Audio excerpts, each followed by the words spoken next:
Hola, mi nombre es Dionisio Martínez, soy ingeniero agrónomo y trabajo para la Facultad de Ciencias Agrarias de la Universidad Nacional de Mar del Plata y les voy a presentar este trabajo titulado Efecto de las condiciones ambientales en la respuesta a la fertilización nitrogenada en maíz de segunda. En este trabajo me acompañaron Cecilia Crespo, Nicolás Wingar, Guillermo Divito, Nicolás Martínez Cuesta y Pablo Barbieri. Este equipo suma personas tanto de la Facultad de Ciencias Agrarias, del INTA Balcarce, de CONICET y de APRESID.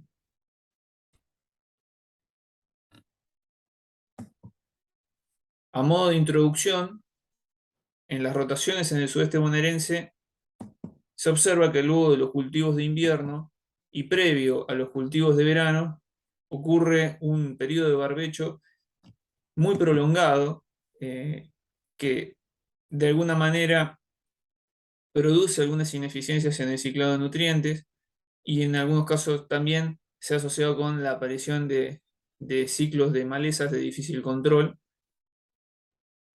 Para resolver este inconveniente de prolongados barbechos, se han llevado adelante a través del tiempo distintas prácticas de intensificación, tanto para mejorar el uso del suelo como para resolver estos problemas que les mencionaba.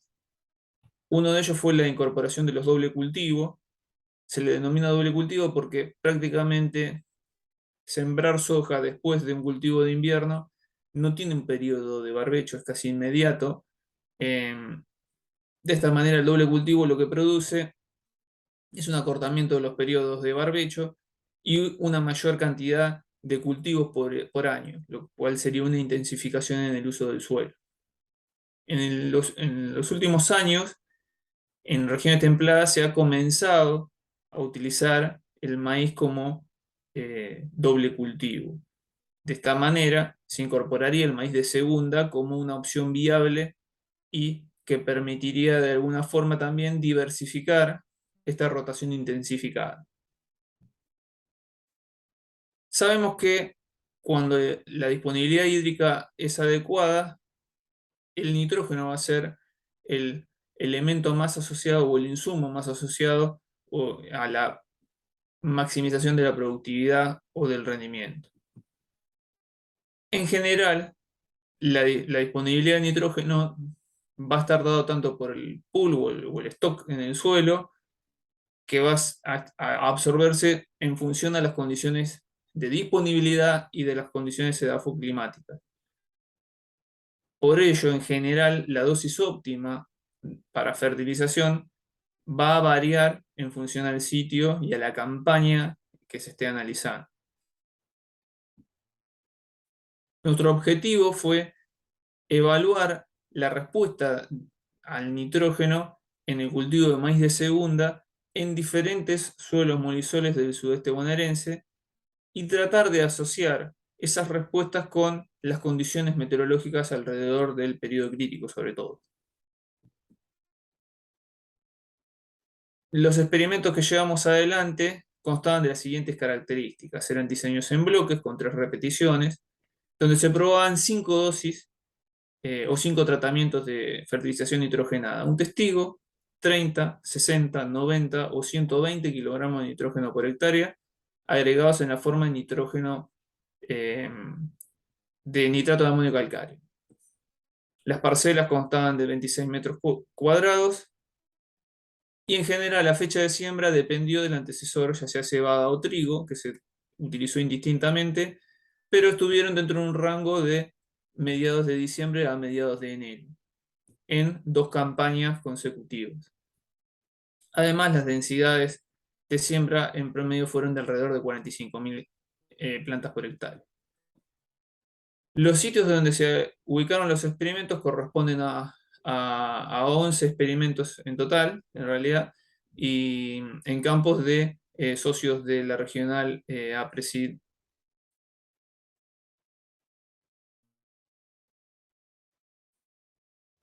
Las determinaciones que se llevaron adelante incluyeron la cosecha manual de las plantas, la expresión del rendimiento a humedad comercial y para la determinación de la respuesta se consideraron los tratamientos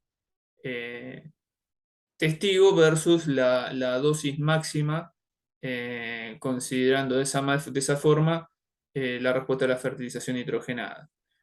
A su vez, para caracterizar el estado hídrico del cultivo, sobre todo durante el ciclo y en floración, como muestra la imagen, se utilizó un modelo calibrado para la zona a través de la información, tanto de precipitaciones como de evapotranspiración de referencia, se fue estableciendo el balance hídrico para una profundidad determinada de 1,20 m de suelo. De esa forma se obtuvo las situaciones de déficit hídrico.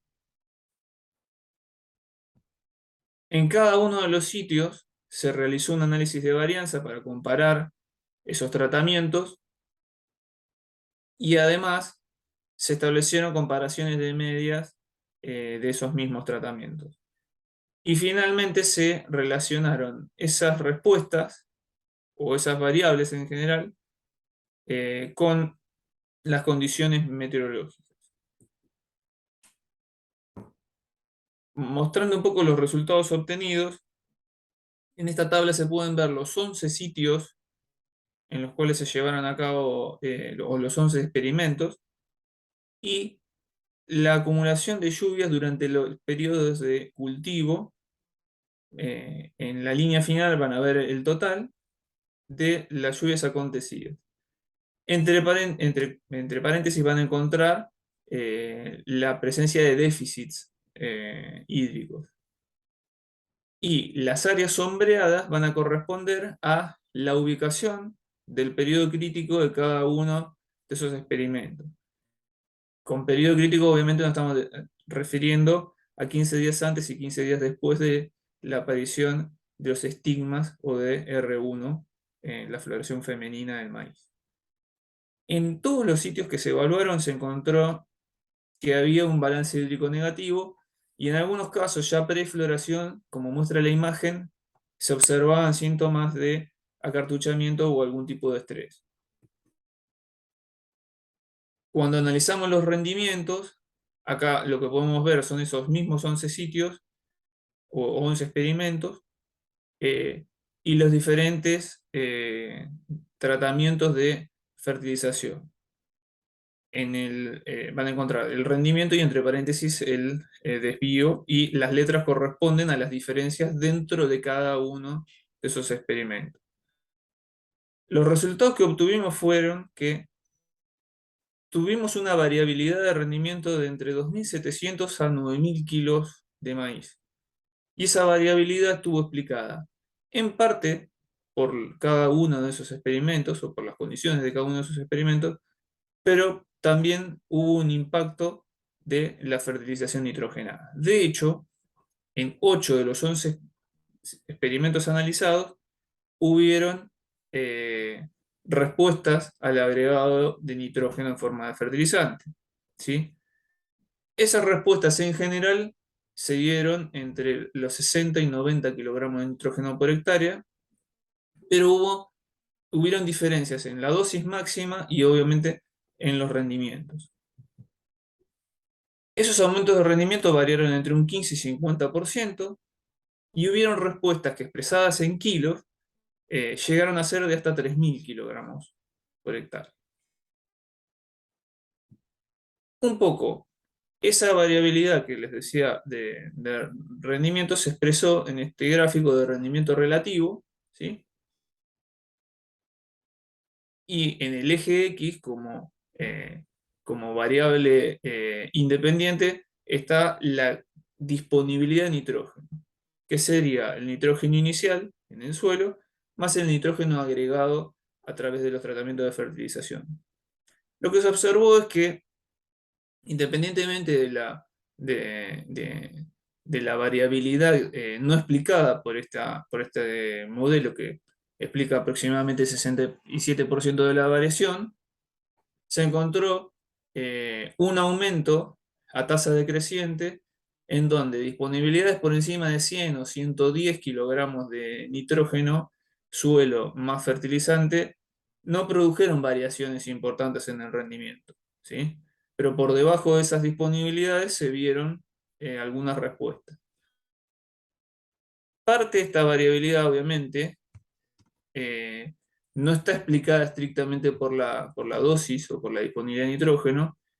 Entonces, tomamos la información meteorológica y se establecieron dos correlaciones entre la respuesta de nitrógeno en kilogramos de rendimiento al agregado de nitrógeno en función a las lluvias desde la siembra a floración, es decir, durante el periodo previo al periodo crítico. Y se observó una correlación de aproximadamente 0,57. Por otro lado, también se encontró una relación entre esa respuesta con el déficit hídrico durante el periodo crítico y también se observó una relación, en este caso negativa, es decir, cuanto mayores fueron las deficiencias hídricas, menores fueron las respuestas a la fertilización, donde hay dos sitios o dos experimentos que por ahí no se apegan a la tendencia, pero el resto de las observaciones tienden a sostener esta tendencia. Finalmente, para hacer mención al resto de las condiciones meteorológicas, no solamente a las condiciones hídricas, eh, a la izquierda van a ver la evolución de las temperaturas medias durante el ciclo de los cultivos, y el área sombreada correspondería al rango de todos los experimentos analizados, en donde se ve que las condiciones térmicas fueron muy similares, exceptuando por un breve periodo en la tercera década de marzo, las temperaturas fueron muy similares entre los cultivos, y haciendo un poco de foco a la derecha en las temperaturas mínimas, se observó que en ninguno de los sitios o de los experimentos analizados, la temperatura estuvo por debajo de los 3 grados, por ende no habría indicios de pensar que se dieron condiciones de heladas durante ninguno de los experimentos analizados. Situación por ahí contrastante a eh, los lotes de maíz de segunda de la presente campaña, donde se dieron condiciones de temperaturas mínimas por debajo de este umbral y se observaron daños de heladas en lotes de maíz de segunda en esta campaña. A modo de conclusión, podemos considerar que el rendimiento de maíz de segunda obviamente manifestó una respuesta a la fertilización nitrogenada en la mayoría de los sitios analizados, de los experimentos que se realizaron, y por otro lado, en las condiciones que fueron eh, en términos hídricos favorables, se alcanzaron respuestas de hasta casi 50% del rendimiento del testigo gracias al agregado de nitrógeno. En algún punto esto está sostenido por una relación que se encontró entre las lluvias acontecidas prefloración y el déficit hídrico durante el periodo crítico. Esas condiciones limitaron la respuesta a la fertilización. Muchas gracias por su atención.